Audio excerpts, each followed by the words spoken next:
bumi lahir kembali. Planet bumi lahir kembali, dan pelajaran hari Senin adalah magnet ilahi yang akan dibahas oleh Pendeta Simorangkir. Baik, kita berdoa. Kita minta Pendeta Simbolon untuk bawa kita dalam doa. Baik, mari kita berdoa. Maha besar Allah Bapa kami yang pengasih bertata dalam kerajaan sorga, di siang hari ini Tuhan, kami datang ke hadapan-Mu mengucap syukur atas penyertaan dan perlindungan Tuhan dalam kehidupan kami. Kembali kami dapat berkumpul dengan hamba-hamba Tuhan dan anggota jemaat. Biarlah Tuhan Engkau menyertai dalam mempelajari akan firman-Mu, agar ini boleh menjadi pedoman penuntun dalam hidup kami, untuk kami dapat melakukan sesuai dengan kehendak Tuhan. Memberkati Pendeta Simorangkir yang akan menyampaikan firman-Mu, biarlah urapan Roh Kudus boleh menjadi bagian dalam kehidupannya, agar dapat menguraikan akan firman Tuhan untuk menjadi pedoman dalam kehidupan kami, juga kami yang mendengarkan. Juga memberkati saudara kami yang belum bergabung, mungkin mereka punya rencana untuk bergabung, biarlah apa yang mereka rencanakan boleh berjalan dengan baik, untuk kami boleh bersama-sama mempelajari akan firman Tuhan. Dan juga yang belum memiliki kesempatan untuk bergabung, biarlah Engkau menyertai, menjaga mereka untuk hari-hari esok kami boleh bersama-sama mempelajari firman. Terima kasih Tuhan, biarlah sukacita dari sorga menyertai dalam hidup kami untuk selalu memuji dan memuliakan nama Tuhan. Di dalam nama Yesus kami berdoa dan mengucap syukur. Amin. Selamat siang semua hamba-hamba Tuhan, anggota-anggota jemaat dari berbagai gereja di wilayah 11. Sebagaimana kita sudah ketahui bahwa setiap siang hari pukul 12 tepat dimulai, berakhir nanti pada tepat jam 1, kita akan berbagi dalam doa dan belajar firman Tuhan. Dan untuk itu kami perlu beritahukan bahwa acara ini nanti kita akan gunakan juga untuk berdoa. Jadi setiap hal-hal yang perlu didoakan, terlebih juga kita sedang mengikuti apa yang disebut dengan KKRnet. Tolong nanti disampaikan dalam chatting room kita, agar nanti yang berdoa boleh membaca dan akan membawakannya dalam doa. Kita buka lagu Sion nomor 93 saja, rahmat Tuhan. Lagu Sion nomor 93.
mari kita tundukkan kepala untuk mempersiapkan hati kita mendengarkan firman Tuhan. Terpujilah Engkau Tuhan, Bapa yang penuh kasih yang bersemayam dalam surga. Kami berterima kasih karena kami anak-anak Tuhan sudah boleh hadir pada saat ini. Tuhan berkati kami semua yang hadir pada Zoom ini, dan berkati pikiran kami sementara mendengarkan firman-Mu yang disampaikan oleh hamba-Mu, Pendeta Dr. Simrangkit. Tuhan, penuhilah hati pikiran kami dengan semangat dan kerinduan untuk selalu melakukan apa yang menjadi kehendak-Mu. Terpujilah Engkau Tuhan, berkati hamba-Mu berbicara.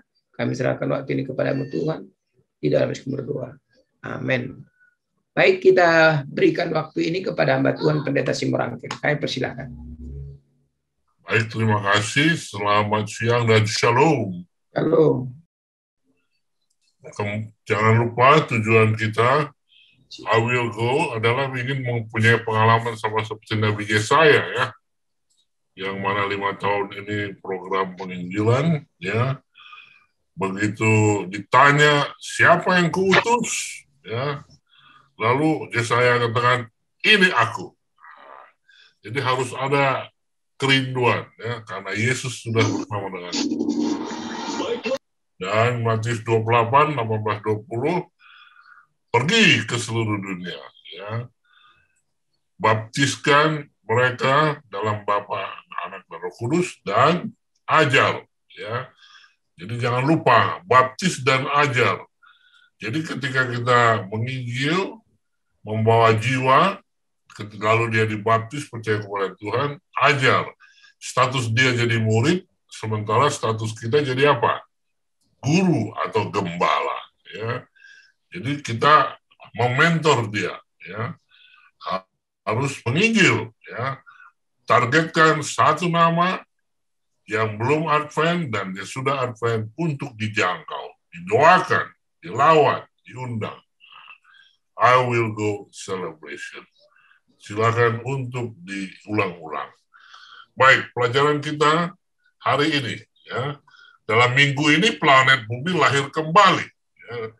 Ini kayak pelajaran terakhir dari buku Yesaya dan harus kita ulang-ulang kembali. Bersyukurlah karena sudah ada di videonya di YouTube, saudara bisa ulang-ulangi, ya. Itulah puji Tuhan. Di masa pandemi ini kita semakin dekat, ya. Saya masih ingat waktu saya gembala jemaat, saya rindu agar bersama jemaat saya 7 hari, jangan hanya hari Sabat. Ya. Kalau sudah hari Sabat, pengen semua saya utarakan, ya. Pengen saya kasih tahu firman Tuhan. Tapi dulu tidak seperti sekarang. Dulu mahal, bertelepon, jaraknya jauh, ya. Tapi sekarang puji Tuhan, dengan adanya Zoom meeting, kita bisa bertemu setiap saat dan siang-siang seperti ini, kita bisa ajak anggota untuk datang kepada Yesus, ya. Belajar firman Tuhan. Baik, penghiburan umat Tuhan, ya. Planet bumi lahir kembali, ya. Ini penghiburan yang berikut. Dari Yesaya 64 hingga akhir kitab itu, kita mendapat gambaran tentang masa depan yang gemilang yang tersedia bagi umat Allah. Terlepas dari kenyataan bahwa mereka sering melanggar perjanjian orang-orang di luar perbatasan Yerusalem adalah di antara mereka yang merupakan kelompok umat Allah pada akhirnya, seperti yang akan kita lihat. Ya. Tema penting lain di akhir kitab ini adalah Allah sebagai pencipta atau pencipta ulang. Meskipun langit yang baru, bumi yang baru melambangkan janji bagi orang-orang yang kembali dari pengasihan Babel, itu juga akan memiliki penggenapan. Ada kenyataannya, ya. Eskatologis pada akhir zaman. 3 topik utama yang dibahas dalam pelajaran minggu ini adalah pemimpin dan juru selamat, umat yang ditebus oleh Tuhan, dan Allah sebagai pencipta ulang. Ya. Kita tidak dapat menyangkal dimensi eskatologis dari pengumuman buatan ini. Pengenapan lebih lanjut dinyatakan di sini sehubungan dengan langit yang baru, bumi yang baru, ada hubungan di Wahyu 21. Adam dan Hawa kehilangan langit dan bumi mereka, sama seperti yang terjadi pada Israel kemudian. Tetapi Tuhan, Sang Pencipta, telah berjanji untuk membuat satu dunia yang indah lagi. Baik, kita masuk kepada pelajaran hari Senin. Ini garis besar pelajaran 1 minggu ini. Ya. Magnet ilahi. Ya. Magnet. Ya. Kita tahu magnet itu dapat menarik. Ya. Jadi apa magnet ilahi yang menjadikan penghiburan bagi umat Tuhan di zaman dulu dan zaman sekarang, zaman Yesaya, yang harus diproklamirkan. Ya. Magnet ada 2 yang bisa terjadi. Ya. Kalau dia kutubnya sejenis, maka dia akan tarik menarik. Ya. Sejenis, satu jiwa, satu rasa, satu tujuan. Ya. Sementara kalau kutubnya yang sejenis, ya, kalau ada kutub yang sejenis tarik menarik, kemudian ada juga kutub yang sejenis akan tolak menolak. Ya. Jadi 2 hal ini, magnet ilahi ternyata pun ada 2 juga, ya, yang bisa menarik atau juga menolak. Apa itu? Inilah pelajaran kita hari ini. Ya. Magnet ilahi.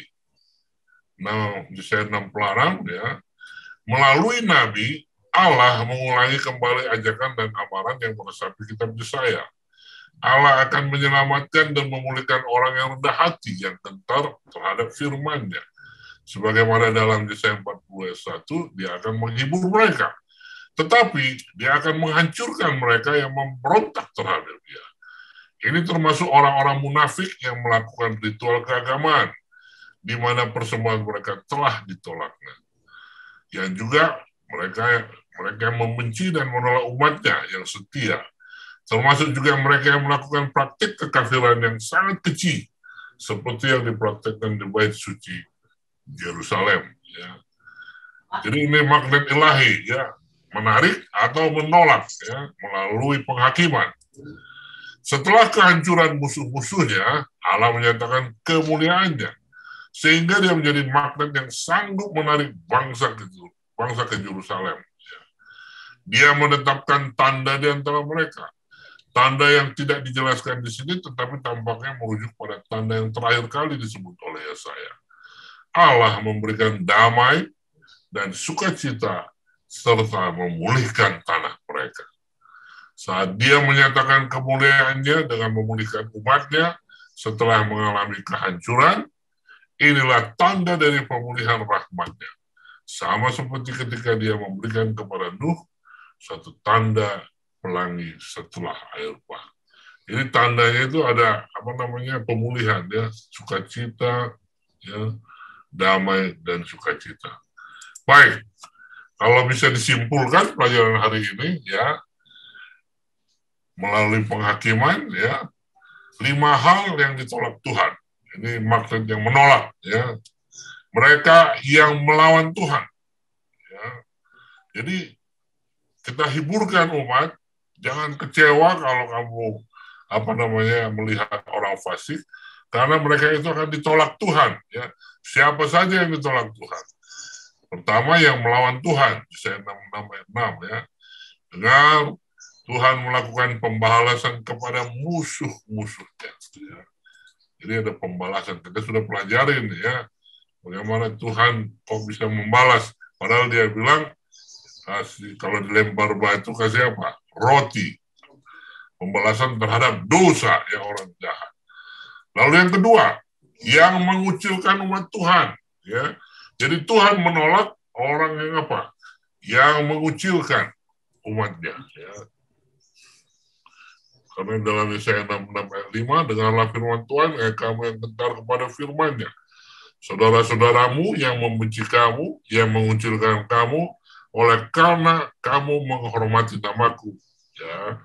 Jadi kalau ada umat Tuhan menghormati Tuhan lalu dikucilkan, itu akan ditolak orang yang mengucilkan itu sama Tuhan.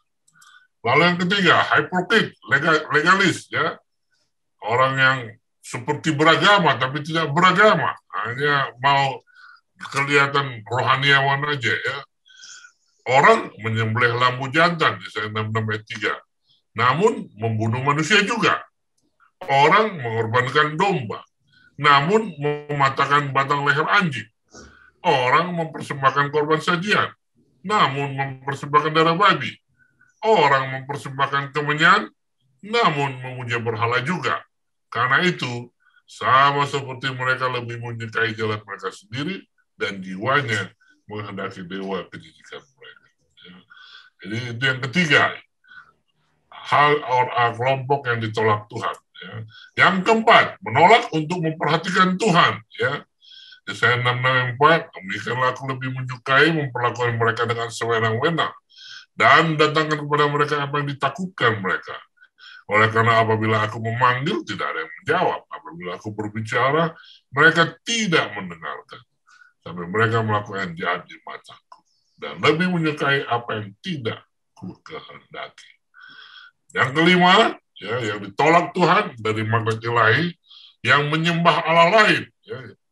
Maksudnya mendewakan lebih daripada Tuhan. Yesaya 6:17, mereka yang menguduskan, mendalilkan dirinya untuk taman-taman dewa, mengikuti seseorang yang ada di tengah-tengahnya, makan daging babi, binatang jijik serta tikus. Mereka semuanya akan lenyap sekaligus. Demikianlah firman Tuhan. Nah, inilah maksud Allah yang menolak, ya, yang Tuhan tolak, ya, kelompoknya. Sementara yang ditarik, ya, maksud Allah yang menarik adalah apa? Untuk datang kepadanya, Yesaya 6:2, yang sudah tertekan atau tertindas. Ya. Jadi ini kabar baik, penghiburan kepada umat Tuhan. Mengapa kita dipanggil untuk menginjil? Kasih kabar penghiburan. Ya.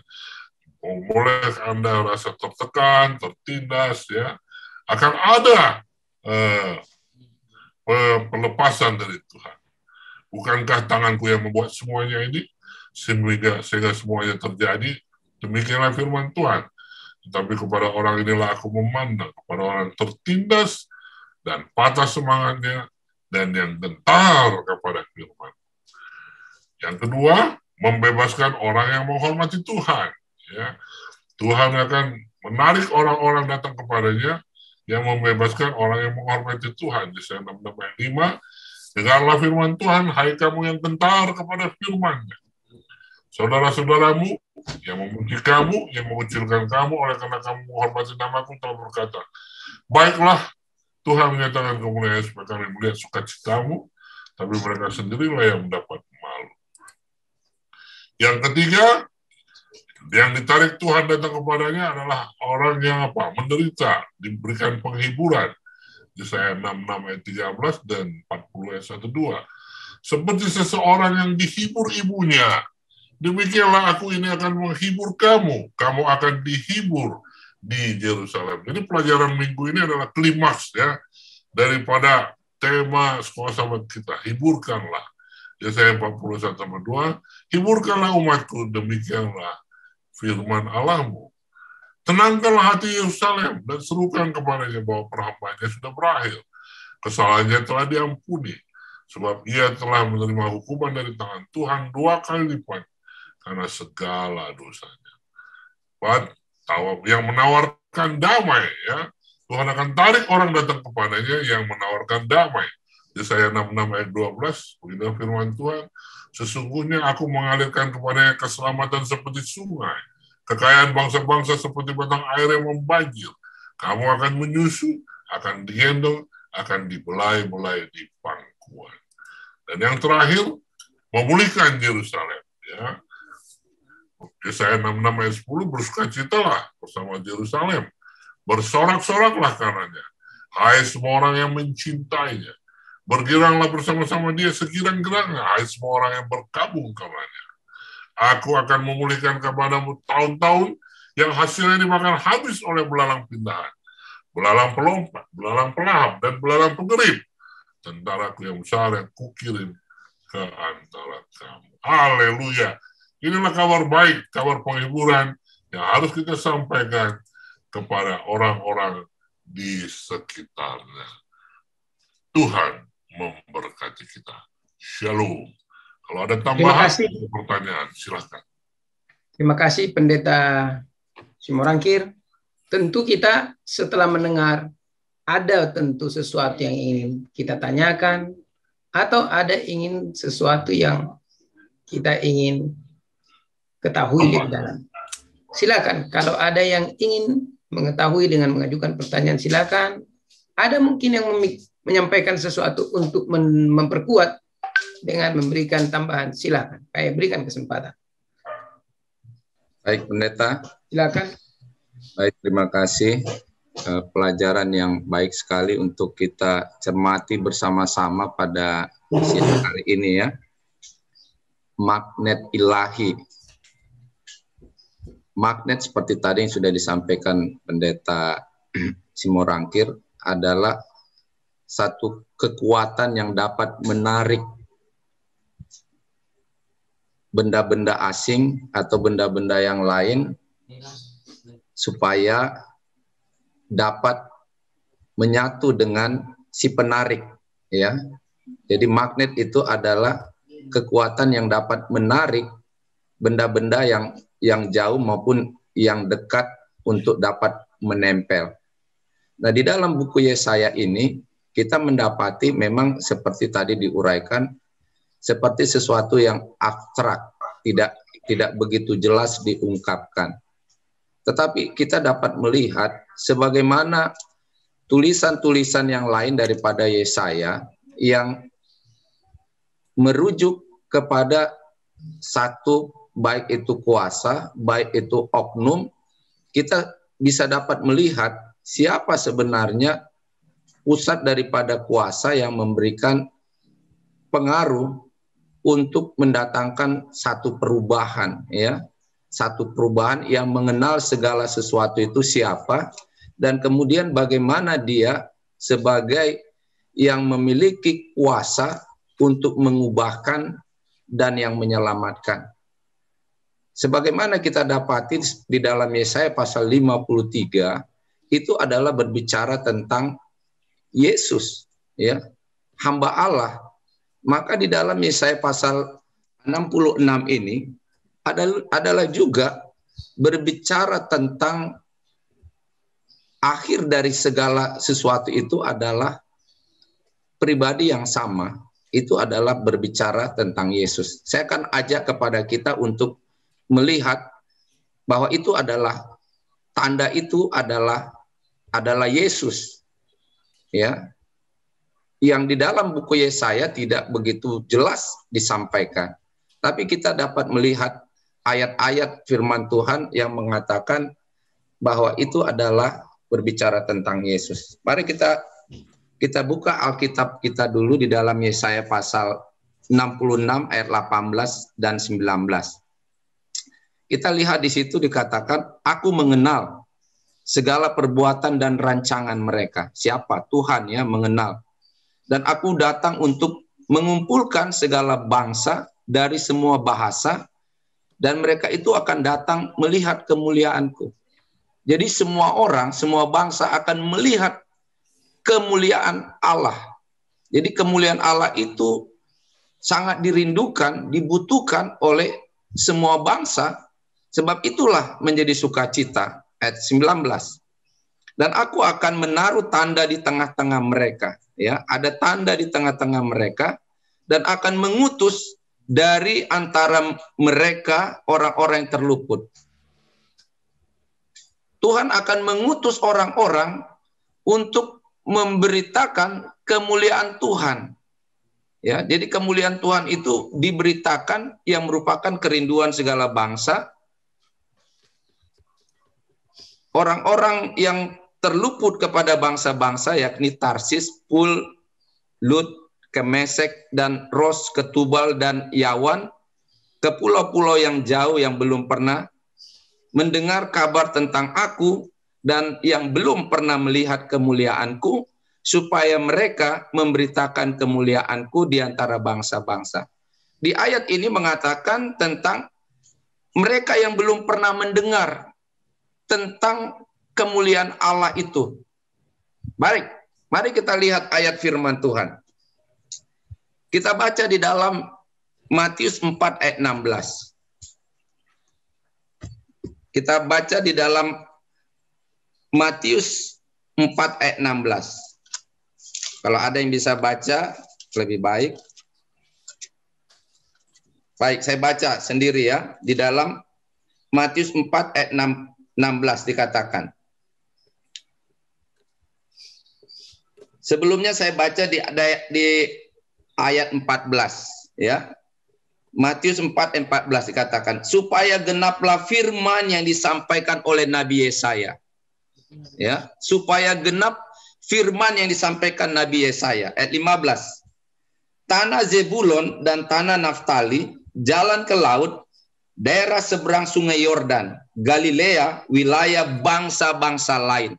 Jadi lihat tadi ya, di dalam Yesaya pasal 66 dikatakan tadi ayat 19, bangsa-bangsa yang lain yang dalam kegelapan, yang belum mengenal kemuliaan Tuhan, maka kemuliaan Tuhan itu akan disampaikan kepada mereka.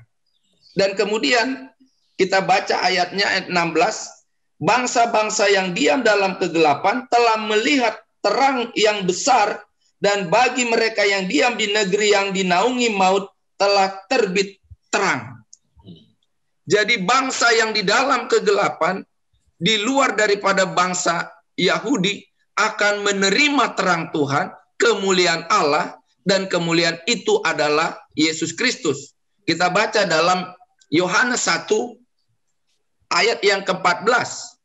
Apa dikatakan di dalam Yohanes 1 ayat 14? Mari kita baca firman Tuhan dikatakan di sana. Yohanes 1 ayat 14. Firman itu telah menjadi manusia dan diam di antara kita, dan kita telah melihat kemuliaannya, yaitu kemuliaan yang diberikan kepadanya sebagai anak tunggal Bapa, penuh kasih karunia dan kebenaran. Jadi kemuliaan Allah itu ada di dalam Kristus, Allah yang menjelma menjadi manusia. Inilah yang dirindukan oleh semua bangsa. Satu ayat lagi saya sampaikan kepada kita, bahwa membuktikan kebenaran daripada nubuatan Nabi Yesaya itu adalah Yesus Kristus. Kemudian mari kita lihat di dalam Yohanes 12 ayat 32. Kita baca Yohanes 12 ayat 32, firman Tuhan katakan, Yohanes 12 ayat 32, bunyinya sebagai berikut, dan aku, apabila aku ditinggikan dari bumi, aku akan menarik semua orang datang kepadaku. Apabila aku ditinggikan, kata Yesus, dan aku akan menarik semua orang, semua bangsa kepadaku. Siapakah magnet itu? Magnet itu adalah Yesus. Hanya Yesus yang bisa menarik semua orang datang kepada Allah, datang kepada Bapa. Dan Yesus katakan ini di dalam Yohanes 12 ayat 32. Dan aku, apabila aku ditinggikan dari bumi, aku akan menarik semua orang datang kepadaku. Dan kemudian pemberita-pemberita, tadi kita baca di dalam Yesaya 66 ayat 19 tadi dikatakan, dari antara mereka orang-orang yang terluput kepada bangsa-bangsa. Sebelumnya, aku akan menaruh tanda di tengah-tengah mereka dan akan mengutus. Siapakah yang diutus? Saudaraku, ini adalah berbicara I will go, ya. Jadi I will go di dalam Kisah 1 ayat 8, Yesus berkata, dan apabila Roh Kudus turun atas kamu, maka aku akan mengutus kamu menjadi saksiku di mana? Di Yerusalem, di Yudea, di Samaria, dan sampai ke seluruh ujung dunia ini. Saudara yang dikasih Tuhan Yesus, Yesus berbicara, dialah magnet itu, dan dia mengutus kita untuk memberitakan Injil ke seluruh bangsa di seluruh dunia ini. Terima kasih, Tuhan Yesus memberkati kita. Amin. Terima kasih, Pastor. Terpujilah nama Tuhan. Baik.